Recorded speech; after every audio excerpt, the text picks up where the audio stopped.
इस वीडियो में हम समझते हैं कि राफेल जहाज की क्या क्या स्पेसिफिकेशन है, कैसे किसी मिसाइल को लॉक किया जाता है और कैसे पायलट बचता है अगर जहाज के पे ही अगर कोई मिसाइल से अटैक हो जाए, इमरजेंसी एग्जिट क्या होती है और पायलट के हेलमेट में क्या कौन कौन सा डिस्प्ले का प्रयोग किया जाता है, राफेल में कौन कौन से 4 खतरनाक मिसाइलों के साथ आ रहा है जो उसे बहुत ही खतरनाक बनाएगा। चलिए शुरू करते हैं। देखिए, हमारे जो तीनों सेनाओं के जो सीडीएस हैं वो बिपिन रावत, इनका पूरा एक प्लान है बहुत बेहतरीन की पूरे वायुसेना, थल सेना और नौसेना को पूरी तरह से बढ़िया से मर्ज किया जाए। जैसे आप देखेंगे गलवान के एरिया जो पहाड़ी एरिया था, यहां पर निगरानी रखना जरूरी था, तो इन्होंने P-8I विमानों को लेकर चले आए। अब ये जो P-8I विमान है इसकी निगरानी क्षमता काफी अच्छी है, तो ये तो नौसेना का है। अब ये तो नौसेना को यहां से यहां ले आ दिए। साथ ही जो एयरफोर्स है उस एयरफोर्स को क्या किए, ये जगुआर जहाजों को कहां भेज दिया गया, पोर्ट ब्लेयर में या अंडमान निकोबार में जगुआर जहाज को। अब देखिए, ये जगुआर जहाज जो है ये ब्रिटेन से आए हुए थे, काफी पुराने जहाज है। अब ये जगुआर जहाज बहुत ओल्ड डेटेड हो चुके हैं और दुनिया की ज्यादातर देश, लगभग कई सारे देश इसको निकाल दिए हैं, लेकिन भारत ने जगुआर में बहुत सारे मॉडिफिकेशन किए हैं। इसकी 2 सबसे विशेषता क्या है कि पहला तो ये परमाणु हमला करने वाला दुनिया में एकमात्र बचा हुआ मिसाइल जहाज है। यही जहाज है जो परमाणु बम तक को ले जा सकता है, बाकी अब कोई जहाज परमाणु बम को नहीं ले जा सकते हैं। और इसकी जो सबसे बड़ी विशेषता वो बहुत ही नीचे नीचे फ्लाइट करता है। नीचे नीचे फ्लाई करने की वजह से ये रडार में नहीं आएगा और यहाँ जो चाइनीज जो जहाजों के जो घुसपैठ का खतरा है, जो चाइनीज शिप आ सकते हैं, उन पर ये आराम से हमला कर सकता है। इसीलिए सीडीएस ने इसे यहाँ से अंडमान के लिए डिप्लॉय किया है। जगुआर जहाज जो होते हैं वो बहुत ही कम हाइट पर उड़ान भर सकते हैं। ये कम हाइट पर उड़ान भरने की इनकी जो सबसे बड़ी विशेषता होती है, जिस वजह से ये रडार के पकड़ में नहीं आएंगे और शिप पर, अंडमान के एरिया में चाइनीज शिप पर आराम से हमला कर सकते हैं। हालांकि इसका स्पेसिफिकेशन होने के बाद ये भी काफी एडवांस हो गए हैं। देखिए, चीन से विवाद को देखते हुए 3 नए एयरबेस को उत्तराखंड में खोलने की चर्चा चल रही है और अभी हाल ही में एयरफोर्स ने अरुणाचल प्रदेश में अपने 8 हवाई पट्टियों का ऑपरेशन कर लिया है। मतलब अब एकदम फुल टू रेडी हैं। ऐसे होते हैं एयरबेस। एयरबेस में जहाजों को जहां रखा जाता है उसे हैंगर कहते हैं। ये एयरबेस काफी पावरफुल होते हैं। ये 10-10 सेकेंड के अंतराल पर फ्लाइट को उड़ा सकते हैं और अगर इनकी रनवे थोड़ी चौड़ी रहती है तो एक साथ 2-2, 3-3 जहाजों को भेज सकते हैं, जिससे दुश्मन की कमर टूट जाती है अचानक हमला होने से। इन एयरबेस की खासियत क्या होती है, इनका हैंगर एरिया बड़ा होता है। हैंगर उसे कहते हैं जहां पर जहाजों को रखा जाता है और ये हर 10-10 सेकेंड पर एक-एक एयरक्राफ्ट को स्टैंड बाई में रख के उड़ा सकते हैं। जैसे आप यहां देखेंगे तो यहां पे लगभग 4 एयरक्राफ्ट, 3 से 4 एयरक्राफ्ट यहां पर स्टैंड बाई में खड़े कर दिए गए। इसको ले आके टोटल 4 जहाज हो गए। अब 10-10 सेकेंड के गैप कर करके एक-एक जहाज को ये उड़ाते जाएगा। यहां आप देखेंगे कि एक जहाज को यहां पे क्लियरेंस मिल गया, ये यहां से टेक ऑफ कर जाएगा। जैसे ये एयरपोर्ट को छोड़ेगा, क्लियरेंस जैसे यहां से होगा, उसके 10 सेकंड पीछे ये दूसरा निकल चुका है। ये जैसे एयरपोर्ट को छोड़ेगा, इसके पीछे तीसरा आ चुका है।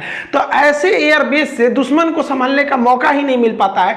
एक एयरक्राफ्ट पहुंचा कि उसके पीछे लगातार सारे के सारे एयरक्राफ्ट पहुंचने लगते हैं, जिससे कि दुश्मन को संभालने का मौका नहीं मिल पाता है।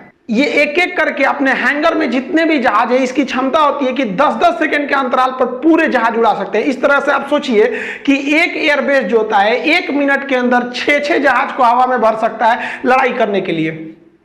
देखिए, अगर रनवे की चौड़ाई ज्यादा रहेगी तो 2-2 एयरक्राफ्ट को एक साथ किसी बेस से हम टेक ऑफ करा सकते हैं। जैसे ये रनवे चौड़ा है तो यहाँ MiG-21 दोनों एक साथ टेक ऑफ करेंगे और इनके पीछे दूसरा स्टैंड बाई में भेजा जाएगा। यहाँ आप देखिएगा क्लियर, दोनों एक साथ टेक ऑफ कर गए हैं सब। अब ये जैसे उड़ेंगे, आगे का एरिया खाली होगा तो 10 सेकंड के पीछे फिर 2 ठोक को टेक ऑफ करा दिया जाएगा। इससे कि दुश्मन पर धावा बोलने में बहुत ही सहूलियत मिलती है। उसको समझ में नहीं आता इतने एयरक्राफ्ट कहां से आ गए।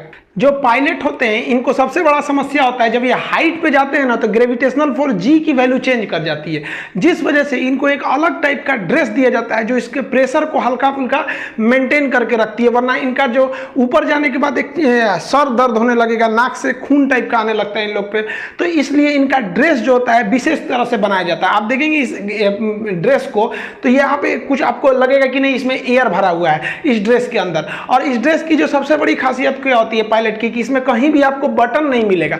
बटन इसलिए नहीं दिया जाता है इस ड्रेस में कि बटन अगर रख दिया जाएगा तो वो कहीं टूटेगा और किसी मशीन के पास जाके जाम कर देगा। वहां सब जगह चेन दिया गया रहता है ताकि वहां पर कोई भी चीज टूट फूट से कोई चीज जाम ना हो। ये बहुत हाइट पे भी जाते हैं, कभी लो हाइट पे भी आ जाते हैं। लो हाइट पे अगर आते हैं और नीचे अगर कहीं ब्लास्ट वगैरह हुआ रहेगा तो बाहर से अगर ये हवा लेंगे तो इनको वो नुकसान कर सकता है और ये अंदर उसके प्रभाव में आके बेहोश भी हो सकते हैं, इसलिए इनका अपना ऑक्सीजन सिलेंडर होता है।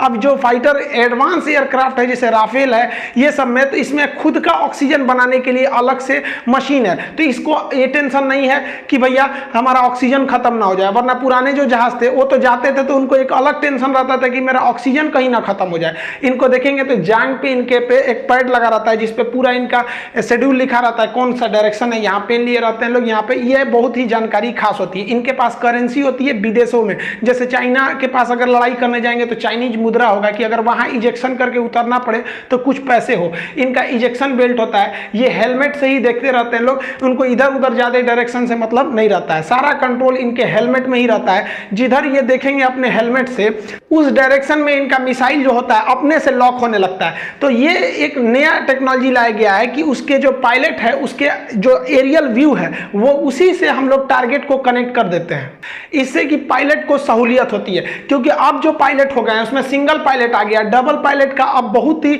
धीरे धीरे उसका प्रचलन खत्म होने जाएगा, क्योंकि अब सिंगल पायलट का ही हर जगह पे नए एयरक्राफ्ट में बनाए जा रहे हैं सिंगल पायलट के लिए। पायलट को जो कंट्रोलिंग के लिए गियर दिए जाते हैं वो कई डायरेक्शन में, कुछ इधर भी हो सकते हैं, लेफ्ट भी हो सकते हैं, कई ऐसे जहाज होते हैं जिनमें बीच में दिए गए रहते हैं उसके हैंडल। जो पायलट जिस जहाज के लिए है वो उसी जहाज को चलाता है। अब ये नहीं कि आप मिग के जहाज के चलाने वाले हैं सुखोई चलाने लगेंगे, सबसे जैसे राफेल का है तो वो राफेल को ही चलाता है।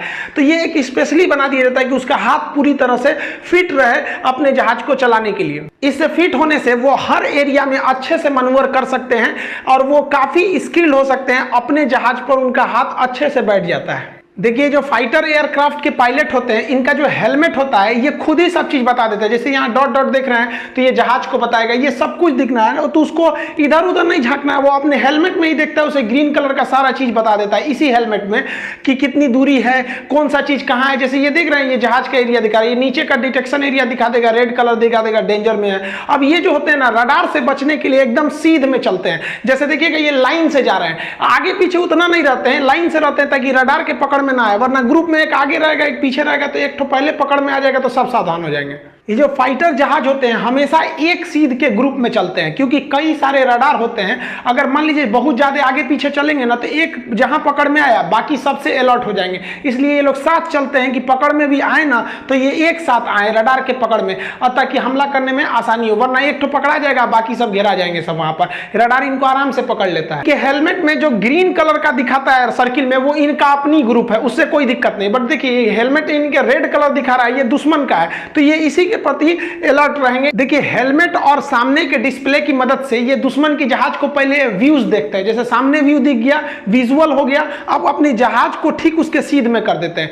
जैसे आपको यहां पर जहाज दिख रहा होगा, विजुअल पहले पायलट खोजेगा, उसके बाद उसको अपने सामने के रडार में लाएगा। जहाज के पास केवल आगे का रडार होता है। जैसे ये विजुअल दिख रहा है आपको दुश्मन का जहाज, यहाँ पे एक छोटा सा जहाज दिख रहा है विजुअल, अब इस जहाज को सीध में लाएगा। अब जैसे इसमें जहाज के आगे चौकोर घेर लिया मतलब इसका रडार पकड़ लिया, इसको इस गोल सर्किल में लाके गोली मारेगा, उसको लग जाएगा। गोली मार दिया लग गया, लेकिन उसके डायने पे लगाया वो भाग गया। अब ये क्या करेगा, उसको दौड़ाएगा, वापस उसको विजुअल देखेगा कि कहां भागा है वो। जब उसको विजुअल देख लिया जाएगा कि यहां पर है तो फिर जहाज को ये उठाएगा, फिर उसको रडार में लाएगा। रडार में जैसे आएगा चौकोर बन गया, अब इस गोल सर्किल में जैसे आ जाएगा तो लॉक हो गया, अब वो नहीं बच पाएगा। अब गोली चलाएगा तो नहीं बचेगा, ब्लास्ट हो गया यहाँ पे। तो ये डिस्प्ले इतना मदद करता है इन लोग का। इस डिस्प्ले में चौकोर का मतलब है कि वो रडार में आ रहा है। जैसे ये भाग रहा है तो ये दौड़ा के इसको घुमा के पहले क्या करेगा, अपने रडार के सिग्नेचर में लाएगा, और जैसे रडार पकड़ेगा तब हमला किया जाएगा इस पर। जैसे यहां देखिए ये विजुअल दिख रहा है तो ये अपने जहाज को हाइट पे ले जा रहा है। जैसे अब इस रडार में आ गया तो चौकोर बनेगा इसके ऊपर, अब चौकोर बन गया, अब इस सर्किल में ले आएगा तो फिर इस पर हमला हो जाएगा। जैसे ये जहाज जो है इसके ये अभी तो रडार में ही नहीं है, इसके सीध में नहीं है, विजुअल केवल दिख रहा है। ये विजुअल सीन को जहाज ऊपर उठाएगा, इसको अपने जहाज के फेस को नोज ऊपर उठाएगा, अब इसको रडार में लाएगा। रडार जैसे इसको पकड़ेगा इस पे चौकोर हो गया, अब ये इसको लॉक करेगा, लॉक हो गया, इस पे लॉक कर भाई साहब भाग जाएगा। अभी ये सर्किल में आ गया, लॉक नहीं होगा, हाँ अब मारेगा तो इस पे लग जाएगा, लग गया अब उसके ऊपर, अब उसको बचना मुश्किल है, लॉक हो गया वो। इसमें हम आपको थोड़ा समझाने की कोशिश करते हैं। ये जो कॉकपिट है, कॉकपिट मतलब जहां पायलट बैठता है, तो ये वाला जो पैनल है ये जहाज के इंटरनल चीजों को बता रहा है कि भाई उसके पास कितने फ्यूल हैं, उसके इंजन वगैरह सब ठीक ठाक काम कर रहे हैं कि नहीं, टेम्परेचर वगैरह ठीक ठाक है कि नहीं, ये उसके स्पीड को बता रहा है, ग्लाइड को बता रहा है, कितनी हाइट पर है, क्या चीज है। जो मेन हमला के काम में आता है वो समझिए। जो पायलट होता है ना, वो जमीन पे नहीं देखते रहता है कि कहां क्या हो रहा है, उसके नीचे कैमरा, सेंसर, इंफ्रारेड सब लगे हुए हैं। अब इसमें दो देखेगा, एक तो उसके हेलमेट में ही है, सीधे हेलमेट में रहने से फायदा क्या होता है कि जिधर देखेगा उधर ही कैमरा आराम से घूम सकता है उसका सेंसर। अब ये जो सामने का ये जो डिस्प्ले है, और आपको ये एक डिस्प्ले दिख रहा होगा, ये डिस्प्ले जो होता है ना सामने के एक्टिव एरे रडार से जुड़ा रहता है। तो अगर सामने से आपको गोली मारना है या फिर आपको मिसाइल मारना है तो इस टारगेट पे देखना है। लेकिन अगर आप कोई गाइडेड बम गिरा देते हैं तो गाइडेड बम को भी तो गाइड करना पड़ता है ना पायलट को कि किधर जाए किधर नहीं, तो उसके लिए ये वाला डिस्प्ले है। तो बम गिराएगा तो इधर वाले से गाइड करेगा, और मिसाइल वगैरह मारना है तो इसमें लॉक करेगा अपने, पहले तो उसको रडार में लेगा, उसके बाद लॉक करके गोली मार सकता है या फिर मिसाइल मार सकता है, जो मारना है मारे। लेकिन ग्राउंड पर अगर बम गिरा दिया तो इससे कंट्रोल करता है। स्काल्प जो मिसाइल है वो पहाड़ी एरिया में खोज खोज के मारती है। जैसे पहाड़ वाला एरिया है, लद्दाख के एरिया का टाइप में देख लेंगे, तो वहां दुश्मन के टैंक वगैरह अगर आ गए हैं तो खोज के मारेगा, एकदम वो नीचे जाके हमला करता है। अगर आप देखिएगा तो ये एरिया से, यहां से आपको स्काल्प मिसाइल छोड़ दिया है। अब ये क्या करेगा, रडार से उसको गाइड करते रहेगा। जैसे दुश्मन का टैंक इस पहाड़ों के बीच में से आ रहा होगा, तो उस पर, जैसे ये टैंक है तो इस पर हमला करना है तो ये भी तो भागेंगे, तो मिसाइल को लॉन्च करने के बाद थोड़ा गाइड भी करना पड़ेगा, तो वो अपने पैनल से उसको गाइड कर लेगा। जैसे चाइना का उस एरिया में बहुत ज्यादा सड़क वगैरह बना रखा है, तो उसके टॉप टैंक यहाँ पे अगर आके हमला करते हैं गलवान के पीछे वाले एरिया से, तो इन्हीं लोग के लिए स्काल्प मिसाइल स्पेशली है, क्योंकि वो एकदम डीप क्रूज करके आएगा, एकदम नीचे नीचे आकर इस पर हमला करेगा।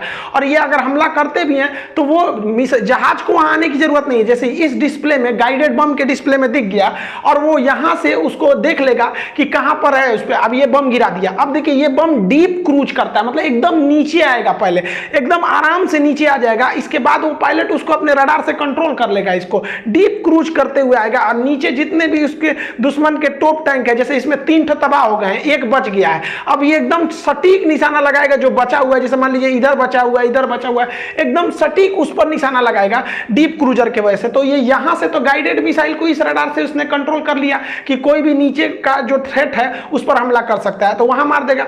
और मान लीजिए कि इसी बीच अगर सामने से कोई मिसाइल या कोई जहाज आ जाती है तो उसको इसमें लॉक कर लेगा। ये गोल सर्किल में इनको जहां लॉक किया कि इनके ऊपर फायरिंग चालू कर देगा यहां से। तो ये सामने वाला जो एरिया होता है ये गोलियां चलाने के लिए, तोप कैनन के लिए, सामने से हमला करने के लिए होता है। जैसे मान लीजिए सड़क पे लाइन से फौज है तो लाइन से गोली चलाने लगो। यहाँ पे 40,000 सुन रहे हैं कि फौज रखा है, रखो, कोई दिक्कत नहीं।